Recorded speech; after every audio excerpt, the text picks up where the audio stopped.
नमस्कार, final cut देख रहे हैं आप सब। मैं हूं आपके साथ साहिल केरी। नजर डालेंगे फाइनल कट में कुछ खास और अहम खबरों के ऊपर। मुबारक गुल जम्मू कश्मीर विधानसभा के प्रो टाइम स्पीकर नियुक्त किए गए हैं। उपराज्यपाल मनोज सिन्हा ने जम्मू कश्मीर पुनर्गठन अधिनियम 2019 की धारा 24 के तहत उन्हें मिले अधिकारों का उपयोग करते हुए मुबारक गुल को यह जिम्मेदारी सौंपी है। जम्मू कश्मीर विधानसभा सचिवालय ने इस बाबत आदेश जारी कर दिया है, जिसमें बताया गया है कि मुबारक गुल को विधानसभा का प्रो टाइम स्पीकर नियुक्त किया गया है। मुबारक गुल के प्रो टाइम स्पीकर बनने पर उपराज्यपाल ने उन्हें सभी विधानसभा सदस्यों को शपथ दिलाने की जिम्मेदारी भी सौंप दी है।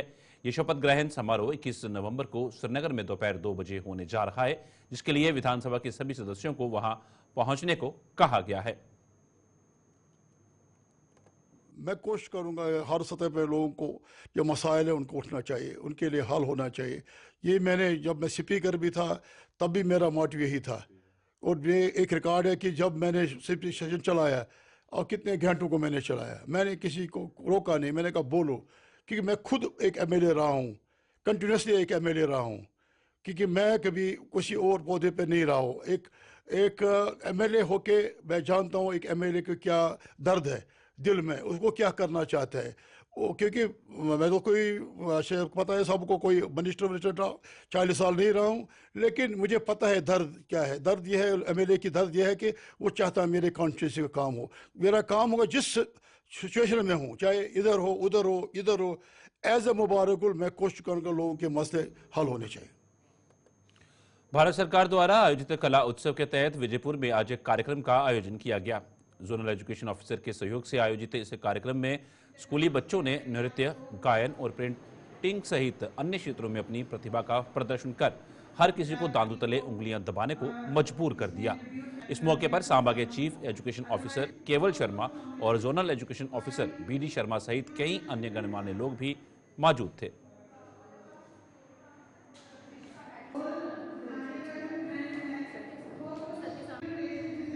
ये कला उत्सव का कार्यक्रम चल रहा है। ये school education department government of India की तरफ से है, जो समग्र शिक्षा और स्कूल डायरेक्टेड स्कूल एजुकेशन तरफ से होता है।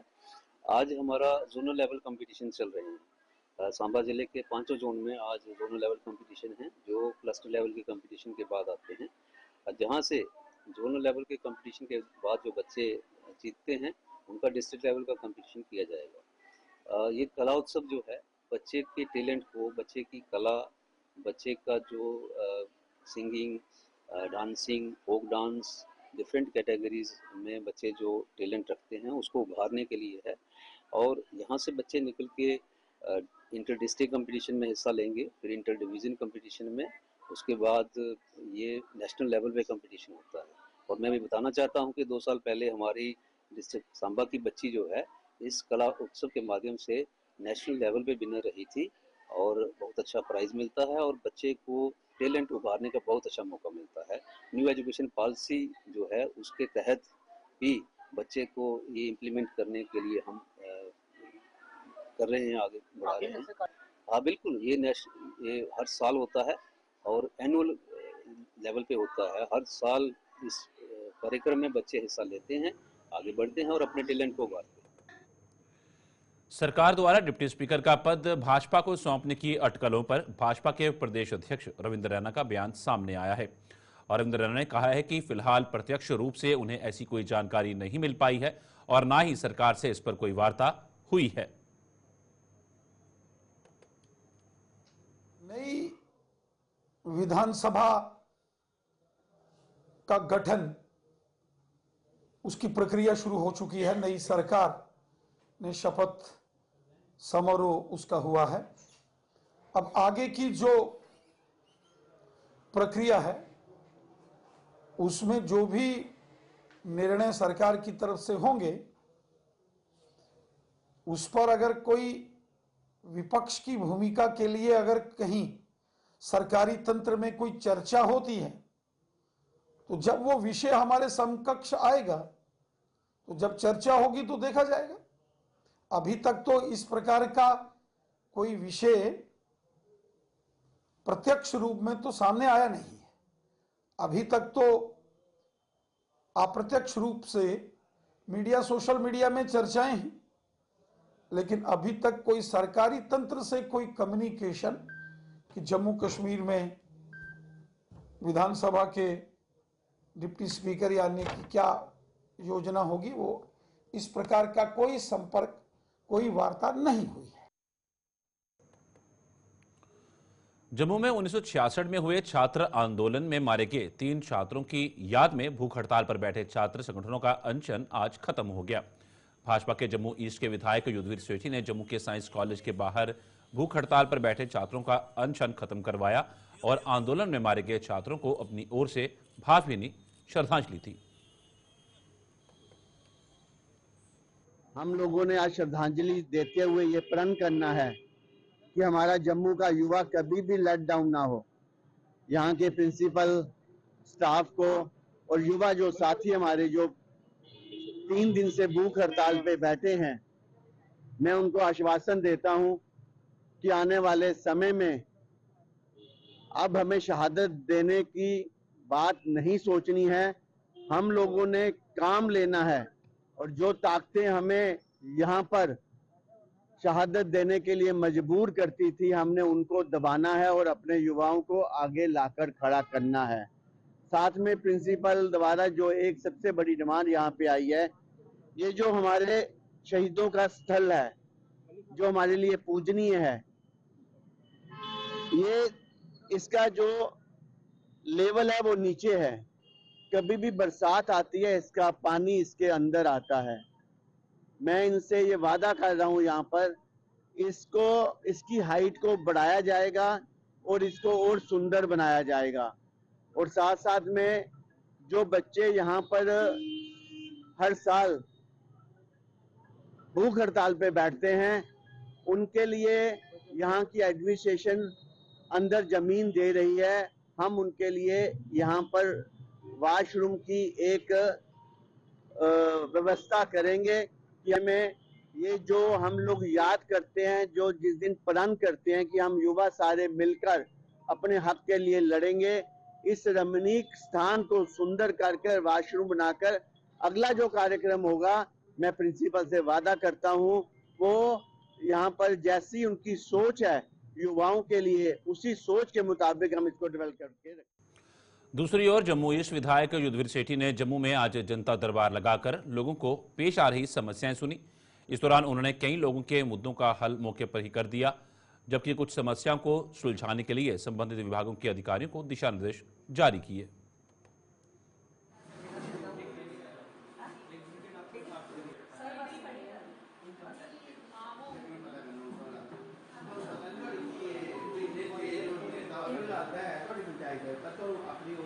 हम लोग जिस प्रकार से नरेंद्र भाई मोदी जी कहते हैं कि हर एक आखिरी व्यक्ति जो समाज के अंदर बैठा है, उस व्यक्ति की समस्या को हमने हल करना और लोकतांत्रिक ढंग से हर व्यक्ति यहाँ मजबूत होना चाहिए।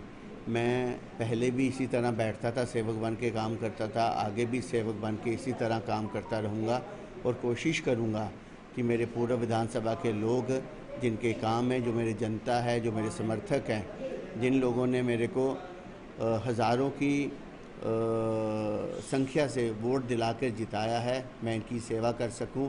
और मैं मीडिया को भी धन्यवाद करता हूं कि आपने जिस प्रकार से शाइना बेशाइना मेरे को पीछे भी मेरे जनता दरबार को लोगों तक पहुंचाया, आगे भी पहुंचाए। मेरे पास जो भी आएगा मैं ब्रिज पुल के तरह एडमिनिस्ट्रेशन और इन लोगों के बीच में काम करके इनकी समस्या को पूरा करूँगा। अखनूर में ट्रैफिक पुलिस में नाके लगाकर यातायात नियमों का उल्लंघन करने वाले पर कार्रवाई की। डीएसपी दलजीत सिंह की अगुवाई में ट्रैफिक पुलिस ने कस्बे के निर्दोष चौक और बस अड्डा चौक पर यातायात नियमों की धज्जियां उड़ाने वालों को सबक सिखाकर उनके चालान काटे। ट्रैफिक पुलिस ने इन नाकों से वाहन चालकों में हड़कंप मच गया और खासतौर पर 2 पहिया वाहन चालकों ने अपने रास्ते ही बदल दिए।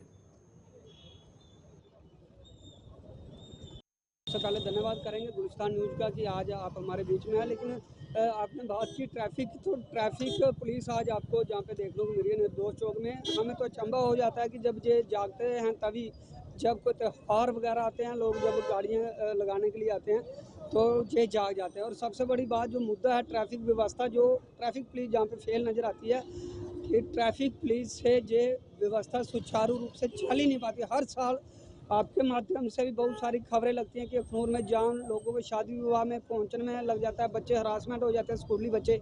और जाम की जो नो पार्किंग है, सामने लोग सुबह गाड़ी लगा के शाम तक उधर से गाड़ी नहीं निकालते।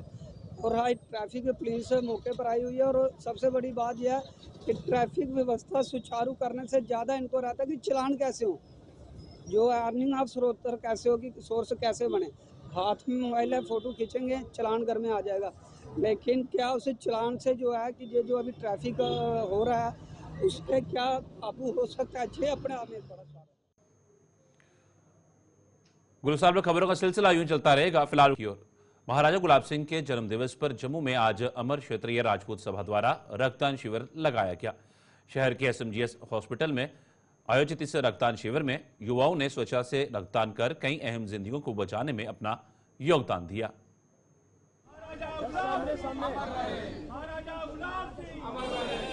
हमारे अमर क्षेत्रीय राजपूत सभा जो युवा इकाई है उन्होंने डिसाइड किया कि हम ब्लड डोनेट करेंगे, क्योंकि आपको पता है रक्तदान महादान है। इससे बड़ा दान मुझे लगता नहीं है कि आज महाराजा गुलाब सिंह जी के जन्मदिन के ऊपर इससे बड़ा कोई दान हो सकता है। क्योंकि मैं तो कहता हूँ सभी जितने भी हमारे युवा वर्ग है, चाहे कोई भी हो, जरूरी नहीं है कि राजपूत सभा करे, जितनी भी हमारी सभा, जितने हमारी युवा इकाई है जम्मू के, उन लोगों से मैं कहना चाहता हूँ कि ब्लड दान जरूर कीजिए, क्योंकि एक ऐसी ही मशीन है जो ब्लड बनाएगी। और तो ब्लड तो हर किसी को जरूरत होती है, आप ब्लड नहीं दोगे तो कैसे आदमी जिएगा। और हर किसी को ब्लड देना चाहिए, इसमें कुछ नहीं होता, कोई प्रॉब्लम नहीं होती ब्लड देने से। इवन कि आदमी और हेल्दी वेल्दी होता है। अगर साल में कहते हैं कि 4 बार देना चाहिए, अगर आप 4 बार नहीं देते, 3 बार नहीं देते, 2 बार तो दे सकते हैं। 2 बार हर बंदे को देना चाहिए, कोई भी बंदा कहीं से भी हो उसको हर बार देना चाहिए। कि ये पहले तो हम राजपूत सभा का बहुत बहुत शुक्रिया करते हैं।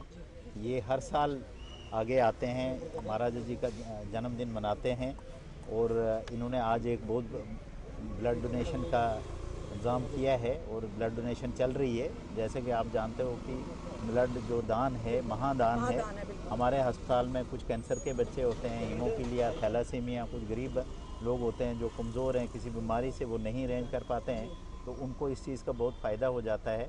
और इसी के दिन हम आज महाराजा के को भी याद करते हैं, उनको श्रद्धांजलि देते हैं, क्योंकि उनकी वजह से, जैसे आपको पता है कि ये 1000 बेड का अस्पताल है, यहाँ 2000 आदमी काम करते हैं और लाखों मरीजों को इसका फ़ायदा होता है। तो इस पूरी स्टेट के लोगों को से सबसे रिक्वेस्ट है कि वो महाराजा के दिन को मनाएं और उनको याद करें, क्योंकि इससे हमारी रोटी रोजी भी चल रही है और लोगों को फ़ायदा भी हो रहा है। पशुपालन विभाग द्वारा जम्मू में आज विभाग के मुलाजमों के लिए एक वर्कशॉप का आयोजन किया गया। इस वर्कशॉप में मुलाजमों को पेश आ रही समस्याओं को हल करने के साथ साथ विभाग के कामकाज संबंधित कुछ पहलुओं पर उनका ज्ञान भी बढ़ाया गया। वर्कशॉप का आयोजन विभाग की निदेशक वहीदा परवीन की अध्यक्षता में किया गया था।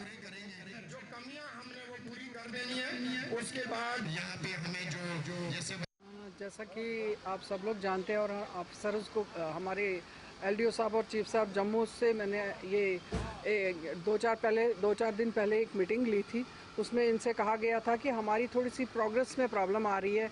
ये हमारा सेक्स सॉर्टेड सिमन है, नैप है, डिफरेंट स्कीम्स है हमारे, तो जिसमें आर्टिफिशियल ये AI होती है, हमारी इंसेमिनेशन होती है, आर्टिफिशियल इंसेमिनेशन होती है। उसमें मुझे कुछ कहीं मैंने जब इनसे मीटिंग्स ली तो मुझे कहीं ना कहीं लकुनाज दिखाई दिए, कहीं ना कहीं इनकी प्रोग्रेस में कमी दिखाई दी है। इस वजह से मैंने इनको सब चीफों को हिदायत दी थी कि आप लोग ट्रेनिंग कोर्स रखिए डायरेक्टर सब VSs के लिए, ताकि इनको जहाँ पे कहीं पे कमी है तो वो पूरी हो जाए। और जहाँ पे भी इनमें जहाँ इनको कोई प्रॉब्लम होती है, हमारे एक्सपर्ट आए हुए हैं हमारे इसके CEO LDB बोर्ड से, तो वो इनको ट्रेनिंग देंगे। जहाँ भी कहीं प्रॉब्लम आती है उसी वजह से हमने यहाँ पे ये एक ट्रेनिंग प्रोग्राम रखा है। मुझे उम्मीद है कि चीफ साहब वगैरह आगे वो सारा हमारा ठीक करेंगे और उसके बाद ये ट्रेनिंग के कंटिन्यू रहेंगे।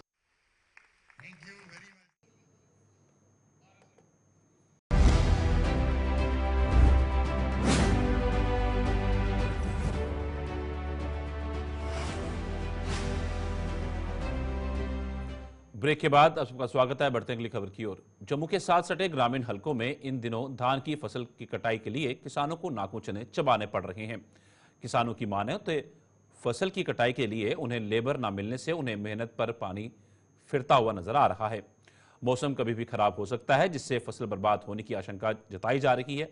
किसानों ने अब सरकार से फसल को समेटने के लिए मदद करने की गुहार लगाई है, ताकि उन्हें नुकसान ना उठाना पड़े।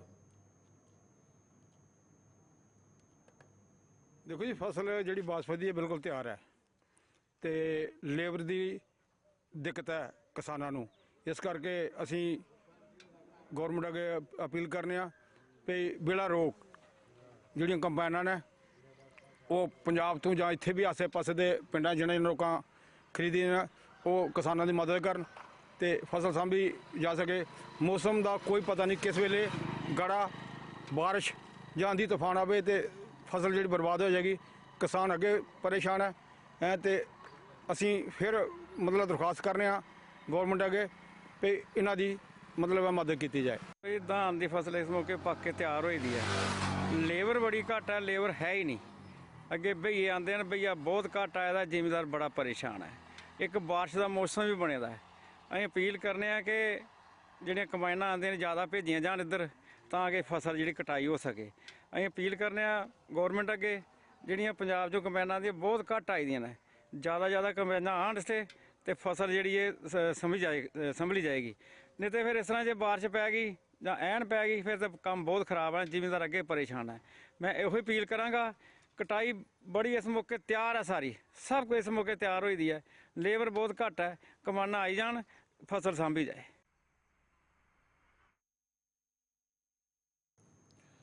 जम्मू के साथ सटे मरालियां से गांव ख्वासखां तक करीब 1.5 किलोमीटर सड़क की बद से बदतर हो चुकी हालत लोगों के लिए जी का जंजाल बन चुकी है। इस सड़क मार्ग की मरम्मत न करवाए जाने का खामियाजा आए दिन 2 पहिया वाहन चालक भुगत रहे हैं। लोगों की माने तो बारिश के दिनों में यहां हालत बद से बदतर हो जाती है और विडंबना यह है कि यहां पानी की निकासी का कोई इंतजाम नहीं किया गया है। लोगों ने अब जम्मू कश्मीर में वजूद में आई नई सरकार से इसकी मरम्मत करवाने की मांग की है ताकि उन्हें राहत मिल सके।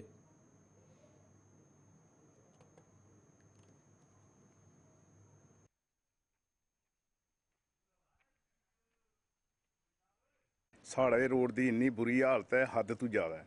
10 साल पहला लोक रोड के उपर लुक पई ही, वो बाद च कोई कोहा ने कुछ नहीं पूछा है। ये रोड है डाक बंगला, मराली तो डाक बंगला तो सीधा क्वासकें तक रोड है, कोई 1.5 किलोमीटर 2 किलोमीटर टोटल रोड है। तो यदी हालत जी बची खुची दी ही, वो भी PHE वाले रोड पुट्टिए तो काम खत्म करी ओड़दा है। कई बजुर्ग, कई बच्चे, कई स्कूटरी पर डिगते हैं इत्थे, तो कोई पता नहीं लगता भी कुधर जाना कुधर नहीं जाना है। रोड की कुछ ना कुछ सुनवाई होनी चाहिए। नवीं सरकार आई है, हुण नवीं सरकार आई है, सानू बड़ियां उम्मीदां ने भाई कुछ ना कुछ चलो होग। तो होर की आखी सकने आ, सरकार अगे इयै रिक्वेस्ट कर सकने भाई साड़ा जिहड़ा रोड है ये कंप्लीट बनना चाहिए। बरसात में कितनी प्रॉब्लम है? बरसात दे विच ते लंघना मुश्किल हो जांदा, पैंटां कमीजां लवाइए के चलने आ, पाइए बूट पाइए कदे नहीं जाई सकदे है। ये डाक बंगले का कोल जाइए दिखी लै, कोई भी मिनिस्टर कोई भी आनी है दिखी लै, इन्ना घट्टो घट्ट 1 लाख तक पानी खड़ा होंदा और ना ही पानी का कोई निकास है। बच्चे स्कूल जाने वाले अलग परेशान है, बुढ़ियां बजुर्ग जेडे वो अलग परेशान है। असीं तो जवान बंदे हैं, चलो थोड़ा बहुता टुरी लैने, लेकिन इनकी बेचारे इनकी बुरी हालत हुई है।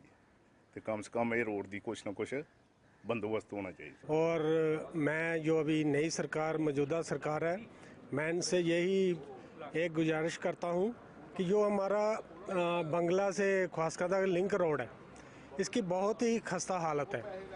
तो मैं सरकार से बार बार, पहले भी मैंने ये एक इंटरव्यू दिया था, मैं ये पहले तो मीडिया वाला का शुक्र अदा करता हूँ कि जो समय समय पे आकर हमारा ये हाल पूछते रहते हैं।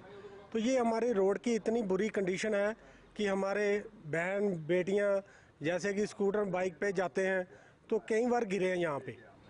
तो मैं इस महकमे से, डिपार्टमेंट से यही उम्मीद करता हूँ कि हमारी सुनाई करेंगे। ये सोरनकोट में बिजली विभाग के 2 मुलाजिम ड्यूटी से दौरान बिजली का करंट लगने से गंभीर रूप से घायल हो गए। इन दोनों में से एक बिजली विभाग का एक डेली वेजर जबकि दूसरा नियमित मुलाजिम है। इन दोनों की पहचान मोहम्मद फारूक और मोहम्मद खालिक के रूप में की गई है, जिनका सोरनकोट के उपजिला अस्पताल में प्राथमिक उपचार करने के बाद GMC राजौरी शिफ्ट कर दिया गया। वहीं इस हादसे में स्थानीय लोगों का गुस्सा 7वें आसमान पर जा पहुंचा। उन्होंने इसके लिए बिजली विभाग के अधिकारियों को जिम्मेदार ठहराते हुए उनके खिलाफ FIR दर्ज करने की मांग की। उन्होंने आरोप लगाया कि इस तरह के हादसे पहले भी पेश आ चुके हैं, क्योंकि अधिकारी मरम्मत के दौरान ही बिजली सप्लाई बहाल कर देते हैं। वहीं लोग सड़कों पर उतर आए, जिसकी सूचना मिलने पर तहसीलदार और SHO मौके पर पहुंचे और लोगों को इस मामले की जांच करवाने का आश्वासन देकर उन्हें शांत करवाया।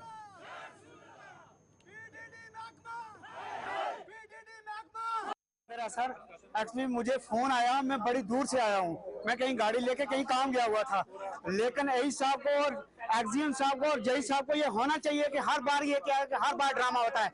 महकमा की इलीगल तरीका है कि महकमा शटडाउन क्यों नहीं ले सकता। अगर कोई काम कराना है, कोई मान लो क्या है कि कंडक्टर वार्ड में कोई प्रॉब्लम है तो उनको क्या है कि शटडाउन लेना चाहिए। ऐसे ही बस क्या लगा देते हैं तो करते हैं क्या कि ये ड्रामाबाजी चलती है। और महकमे में कोई बंदा अभी तक पहुंचा नहीं है यहाँ तो उनके खिलाफ एफआईआर होनी चाहिए, यहाँ महकमे के खिलाफ एफआईआर होनी चाहिए। मेरी डीसी साहब से यही एडमिनिस्ट्रेशन यही अपील है।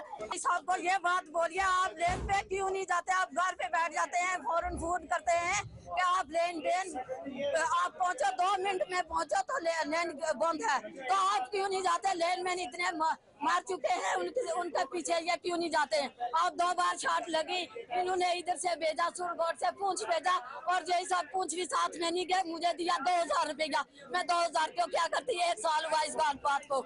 अभी फिर आज छाट लगी, अब पूंछ लेके गए, जम्मू लेके गए, ये वो साथ में नहीं गए, गाड़ी पता करने नहीं गए। अब जय साहब और रही साहब क्यों नहीं जाते लेन पे, अब पीछे जाके क्यों नहीं बैठते। अब इनको डिसमिस किया जाए या बाहर निकाला जाए नौकरी से, तो हम ये बात नहीं मानते हैं। हमारे पेशेंट जो है वो बुरी उनकी कंडीशन है, वो गरीब है, वो कैसे काम करेंगे। उनको खराब, उनके बाजू टूट गए, उनके लाख टूट गए, उनके हड्डियां टूट गई। अब ये कहाँ पे है। सनई में रहने वाला हूँ, मैं जा रहा था पुंछ, कलाई में मुझे फोन आता है हॉस्पिटल से कि आपके ब्रदर को शॉर्ट सर्किट से वो कहीं गिर गया है, उसको लग गई है। मैं वहां से यहाँ पहुंचा, इस वक्त तक कोई भी डिपार्टमेंट का आला अधिकारी, पावर डिपार्टमेंट का कोई बंदा नहीं आया। मैं ये चाहता हूँ इनके खिलाफ एफआईआर होनी चाहिए। और जो ये एडब्ल्यू है और जेई है, इस जेई ने 20 कांड इससे पहले भी करा चुका है, और इसने शेड्यूल क्यों नहीं लिया, ये कानूनी बात है। और मुझे एफआईआर की कॉपी चाहिए और ये सस्पेंशन ऑर्डर इनका चाहिए। और कोई रिस्पॉन्सिबिलिटी नहीं लेते यहाँ। इस वक्त तक डीसी पुंछ में बैठा हुआ, उसको ये पता नहीं है कि मेरे बंदे वहाँ गवर्नमेंट के मुलाजिम यहाँ मर रहे हैं, तो कोई भी बंदा इस वक्त तक यहाँ नहीं आया है। नाले में भी अभी 2 बार ऐसा हुआ है। फैमिली के भी कुछ मेंबर हमें मिले हैं, उनसे वो कह रहे हैं कि पहले भी 2 बार हादसा हो चुका है। तो ये डिपार्टमेंट की लापरवाही रहती है या क्या होता है, ये तो पार्ट ऑफ इंक्वायरी रहेगा, तो इसके ऊपर हम अभी बात नहीं कर सकते। तो जो भी होगा उसके बाद ये इंक्वायरी का पार्ट है, तो जो भी होगा उसके हम देखेंगे। फाइनल कट में फिलहाल आज के इतना ही, दीजिए इजाजत, नमस्कार।